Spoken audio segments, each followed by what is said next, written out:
and the excitement over a baby orca in the Washington state waters. From our nation's capital, this is the National Weather Desk. Good morning and welcome to the National Weather Desk. I'm Angela Brown. 41 million people from Maryland to Maine are under blizzard warnings this morning as a massive nor'easter brings heavy snow, powerful winds, and coastal flooding to the northeast. Now, many major cities like New York, Philadelphia, Boston could see 2 feet of snow, the most really in years. Travel is near impossible in these whiteout conditions as those winds are blowing the snow. More than 5,600 flights have already been canceled today, including nearly all in those large cities. The winds and heavy wet snow are also bringing down trees and power lines. More than 500,000 homes and businesses across the Northeast are without power, and those numbers are only expected to grow throughout this day. Now, here's a look at this morning's blizzard warnings. Many are in effect through this evening as the storm continues to swirl off the coast. Overnight, it hit bomb cyclone status, causing the winds to get even stronger and snow bands more intense. The storm will continue to swirl off the coast, bringing more snow and winds to the northeast. Many places have already had more than 2 and even 18 inches of snow, and those totals will continue to grow throughout this day. Now, our team of reporters and meteorologists is all along the coast to bring you the latest on conditions. We start on the beaches of Ocean City, Maryland, where we find John Gonzalez. The governor has declared the state of emergency and saying that this is potentially a life-threatening situation, a very severe storm here in Ocean City. And it's not just the snow, it's those strong nor'easter wind gusts. And we are experiencing some of that, what meteorologists around the country are calling a bombogenesis, that bomb cyclone. Take a look. This is the boardwalk here in Ocean City. You can see that snowdrift up against the flood walls here. And I mentioned it's not just the snow, but you've got very high winds peaking over 50 miles an hour. They could go over 60 miles at some point today. And take a look at that surge, a very strong surge right now creeping ever so closer to the boardwalk. That's the bad news. This could create very bad coastal flooding throughout the Maryland beaches, the Delaware beaches, even the Jersey beaches as well. They were talking about 8 to 14 inches here in Ocean City. Not sure we're going to get exactly over a foot of snow. We've got at least 4 inches of snow on the ground here on the boardwalk. But again, it's not just the snow officials are worried about. You've got that blizzard warning, and it's rare to see a blizzard warning issued here in Ocean City. We're dealing with the snow, we're dealing with the wind, but we're also dealing with the wind bringing down telephone poles, stop signs, they're moving other things, and it makes it harder for plow drivers to do their job as well. They can't see, it's whiteout conditions. We actually got the chance to talk to some of the plow drivers here at the Aqua Blue Hotel in Narragansett. Let's take a listen. Well, we're basically just trying to make a quick pass through everything, and then get a little bit of rest, and head back out again. They're in a plow truck and they're still not doing anything right now, to their own respect, obviously, because there's nothing that they can do right now. They actually plowed this parking lot already, and I just walked out here to do this live shot. It's already on top of my boots. That's kind of the problem we're dealing with here. The snow is accumulating fast, the wind is taking it very fast, and it's really creating a problem for the plow drivers. I'm not sure they're going to be able to do anything until this thing really kicks down. Well, that wind is really picked up. We've moved a little bit right by the pier, and you can probably just take a look, and by the light you can see those strong gusts of wind moving the snow in every direction. Now, the plow trucks, they are definitely working. We have one right here. He is working, and you can see he's in the area of the pier. This road is sort of plowed, but like Christian was saying, the wind is the main topic. It's blowing the snow, and that's going to really make it harder. You can see this pile behind me just to show you the impact of the snow and how much snow there is really to begin with. That's how much the drivers have to push off the roads, and it's going to keep coming back. That wind is really going to keep pushing it back towards us. The wind, when it starts to pick up, you can really just feel like how cold it is and just how powerful these winds are. We just stopped over here at the Kittery Department of Public Works. If you take a look behind me, this is their sand pile here. It looks like they have a good amount of sand, but this truck here is getting ready to fill snow plows with sand.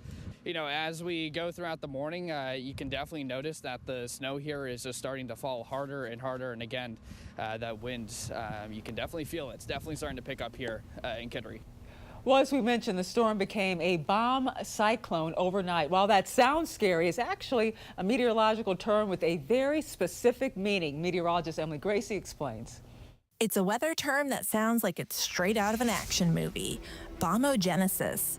It refers to a rapidly deepening extratropical surface cyclone, commonly known as a low-pressure system. The intensification required to classify a bomb cyclone varies by latitude. At 60 degrees latitude, it's a drop of at least 24 millibars over 24 hours. They're most common in the winter months and happen when a cold air mass collides with a warm air mass. The result causes massive impacts, like winds that may reach hurricane strength, as well as heavy rain or snow, or both. And it depends on where they hit, but those impacts could cause coastal erosion, flooding, and even mudslides. Bomb cyclones are most common in the Pacific Northwest, but can also occur along the East Coast or even inland areas. They can be extremely difficult to forecast, but very impressive to look at on satellite imagery. For the National Weather Desk, I'm meteorologist Emily Gracie. The storm is also a blizzard when it meets very specific criteria. It must have sustained winds or frequent gusts of 35 miles per hour, as well as falling or blowing snow that reduces visibility to a quarter of a mile or less. And these conditions must last for at least 3 straight hours.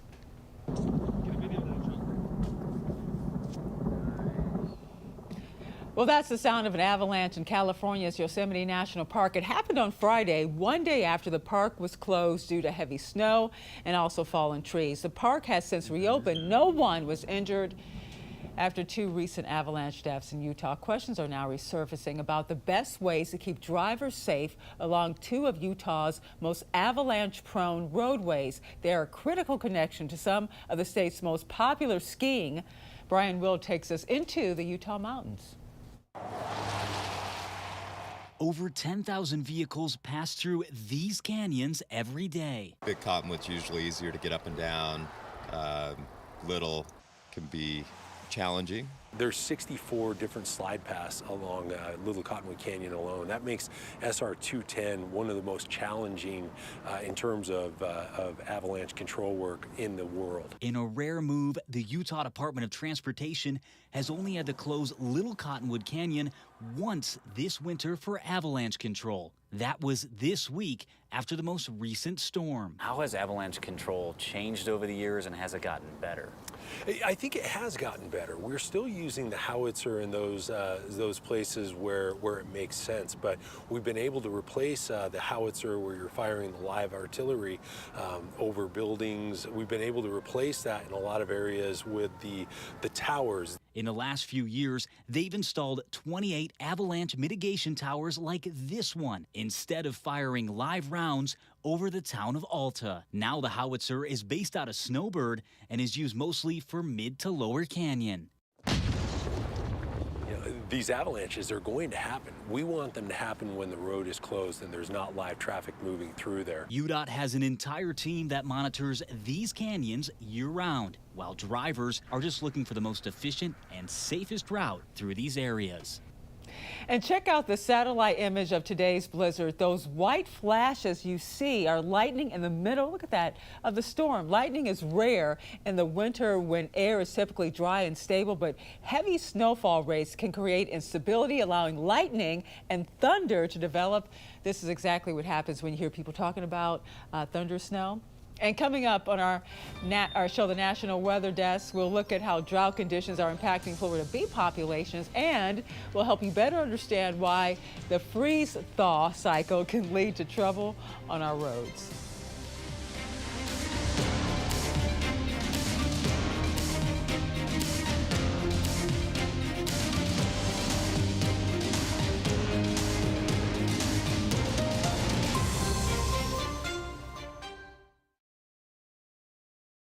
I'm meteorologist Jasmine Lomax with a look at the Mid-Atlantic region.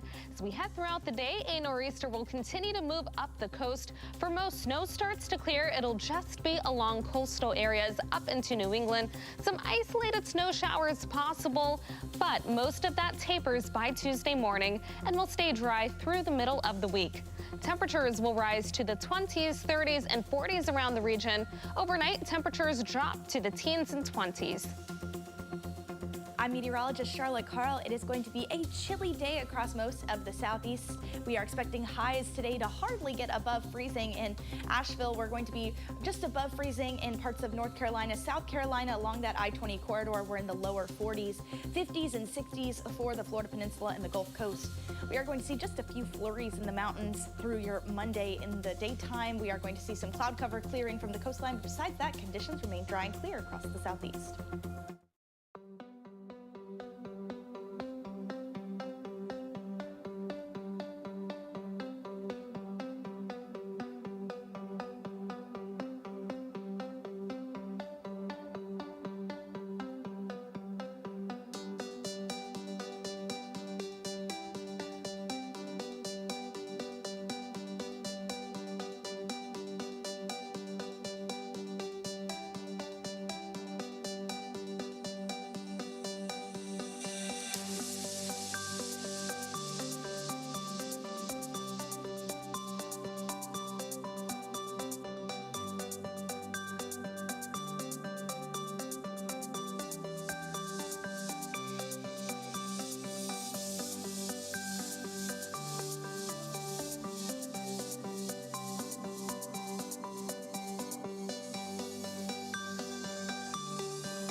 Weather Window, presented by the National Weather Desk. This curious cat has a perfect fascination tracking this meteorologist's hands during her forecast. And here's another view of adorable animals, this time 2 cardinals. It seems they're having a blissful moment. And this bird feeder turns into a nice snack for this deer in Steubenville. Want to see your weather photos and videos on TV? Click Chime In on this station's website to share. Dry, hot weather is having a major impact on beekeepers in Florida. And while you think dry weather would be good news for the bees, that's not the case. Brianna Howard has more. At Black Hammock Bee Farms in Oviedo, the impact of the current weather is hard to miss. Head beekeeper Beth Langlois says this winter brought devastating losses. It killed everything. So right now we don't have any plants that are producing nectar, as well as plants that are producing pollen. Without flowers or trees to feed on, the bees were left without their main food sources. You can see the bees in there landing on it. To keep them alive, Beth and her husband turned to constant feeding. Right now, we're getting thousands and thousands of pounds of sugar, mixing it with water, making sure all the colonies have buckets on them so that they don't starve to death. The extra care comes at a cost, both financially and emotionally. We had approximately 500 honeybee colonies at the time, and I'm pretty sure we're right at like a 50% loss. It was devastating. I felt really bad. I mean, I cried a whole bunch, and even when we had to go through to clean up the colonies that did not make it, they froze to death. Owner Dennis Langlois says the problem goes beyond just cold temperatures. Drought conditions have made recovery efforts more difficult. The plants that were affected by the freeze stopped the production of those foods, so whether that be pollen or nectar, but the drought is going to affect the next batch of plants that would be providing nectar and pollen to the bees. Experts say what's happening here is part of a larger statewide issue. J.K. Yarborough with the University of Florida Institute of Food and Agricultural Sciences says bees have to work harder to survive cold weather. They stick together, they cluster around the brood inside of that hive, and they will vibrate their wings back and forth and create a lot of friction to be able to keep a nice and warm temperature inside of that hive to allow them to survive that cold weather. Despite the setbacks, Beth says giving up is not an option. The bees work hard for us, so we're going to work harder for them. Well, a new southern resident orca calf has been spotted along the Washington coast. Researchers say they need more sightings to learn whether the calf is a boy or girl, who his mother is, and to determine if he or she is healthy. Jackie Kent has that story. A snapshot of the newest southern resident killer whale calf, seen traveling with L-Pod in the eastern Strait of Juan de Fuca. We had 76 whales out there. Now we have one more who could be number 77. Researchers are calling the calf L129, seen February 16th near Race Rocks. Michael Harris, who founded the Orchid Conservancy, says there are unanswered questions about the calf's health and who is its mother. Everybody gets excited. Our job has always been a bit as experts to be the buzzkill, to remind people he or she may not make it, but this is good. As Como has reported about other pods, the Center for Whale Research notes the first years are hard for killer whales. Harris explains the addition of L129 is critical for the endangered southern killer whale population. They look so beautiful and healthy and fabulous and majestic, and we're thrilled to have them, but they're dealing with a lot of challenges out there. And all of us sitting here, we're one of the biggest. If you do see these whales and if you see the baby, great. Just shut down, let them pass, do not approach them. The agency says it hopes to see him or her again soon and that the mother can find enough food to keep L129 healthy. And now to Ohio, where this year's record cold is putting some boat owners in a pinch. An unusual number of boats along the Ohio River are sinking in local harbors. David Winter has more from Cincinnati. Check out this 56-footer at Four Seasons Marina. The dock is holding up the bow, or the front end. The stern is sitting on the mud at the bottom of the harbor. So with the historic cold we got this year, I mean, I haven't seen it in 20 years. So the amount of ice we had down here, Four Seasons actually core drilled about 8 inches of ice from the extreme cold. Tyler Shepard owns JT Marine up the street. He says the ice can expand and crack a hull, but a more common issue is the ice cracking hoses, pipes, and fittings that were not properly winterized. There's through-hull fittings that feeds water to your engines, to your generators, to your air conditioners, all that stuff. If water isn't drained out of there, those will freeze and bust that little crack, and they just keep going and going. A dock worker at Harbortown Marina shows us one of the 3 boats that he saved from sinking. He says the issues he is seeing are related to bilge pumps failing that would normally pump out standard water seepage.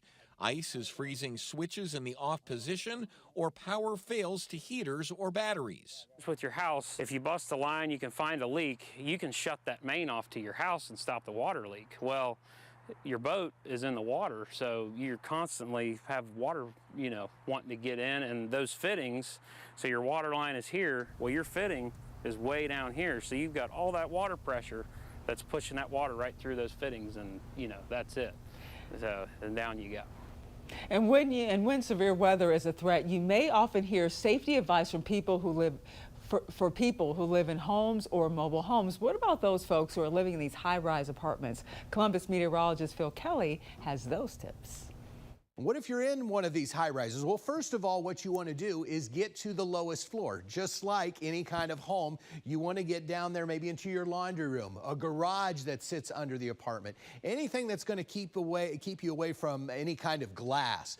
And that's the other reason we want to stay inside of interior walls, is put as many walls between you and the outside as you can. So if you can't get to a low level, you're in the middle of the apartment, then you want to put as many walls as you can and keep away from flying glass. Flying debris and glass, that's always the issue that we find whenever we have these storms. That's always going to be the problem. So you also want to protect your head, a blanket, something like that, something to shield, a helmet even. Yeah, that's something that you can use.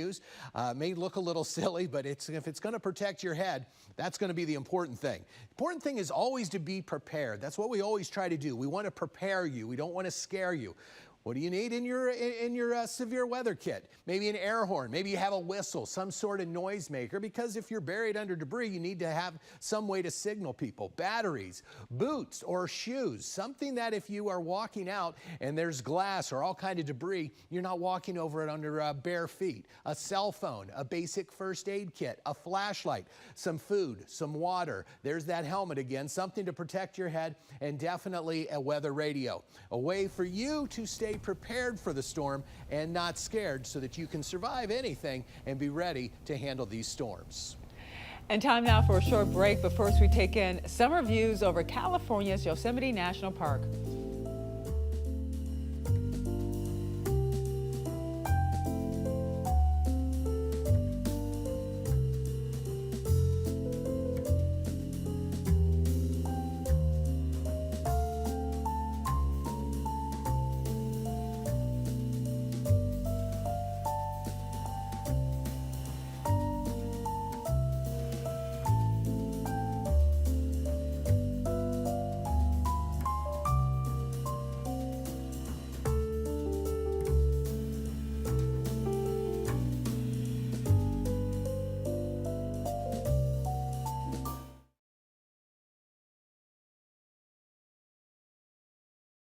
Well, a very good Monday morning, everyone. I'm meteorologist Andrew Buck-Michael. Pretty quiet weather across the Midwest for the day today. Got a little bit of light flurries and snow across the Great Lakes in the Ohio Valley. Jumping into the day tomorrow, some snow across the far northern portions of the Great Lakes. And then as we continue on into your Wednesday, got a little clipper bringing a light snow and wintry mix right across the middle of the Midwest. Good Monday morning. I'm meteorologist Joe DiCarlo with a look at your forecast across the region. It's a cold start. Many of us waking up to a freeze this morning, but we'll have a pretty nice day with temperatures in the 50s and 60s and plenty of sunshine for the afternoon. On your Tuesday, winds will start to shift out of the south, so it's a milder start, and then we're warming up for the afternoon with 70s for many, 60s across the eastern half of the region. I'm George Waldenberger. Here's your forecast for the western United States. Look at Phoenix, all the way back up into the mid-80s. In San Diego, not far from 80 degrees. Las Vegas, nice at 71. Now, all the while, we do have a weak atmospheric river. This is pumping rain over northern California. There's flooding concerns there, and the rain is spreading into Oregon. It's breaking up a little around Washington, but those winds, they're strong off the Rockies into Montana and Wyoming. That's the scene from out here.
The National Weather Desk celebrates 250 years of amazing America. And now the temperatures are thawing in parts of the country. You have heard us talk plenty about potholes, but do you know what a frost heave is and how it can contribute to the formation of those pesky potholes? Hannah Shee explains. Frost heaves happen when water seeps through the cracks in roads and collects underneath. This will soften the road base either from snowmelt or rain. This is typical on roads less traveled on. Once the water freezes beneath the pavement, it expands and forces the pavement upwards. Traffic also adds stress on the already weakened pavement through the wintertime. Once spring arrives and brings warmer weather, the water will dissipate and leave a hole under the pavement. As traffic continues to drive over these bumps, they have the potential to collapse. A pothole is then formed where the road collapsed and typically leaves construction companies a lot of cleanup come springtime. And potholes will worsen over time with added traffic and can definitely damage your car if deep enough. Yes, it can. We'd love to share your weather content on the air. You can find us on all your favorite social media platforms. Just search the National Weather Desk. We'll be right back.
Thank you so much for joining us. I'm Angela Brown. Make it a great day, and I'll see you right back here tomorrow.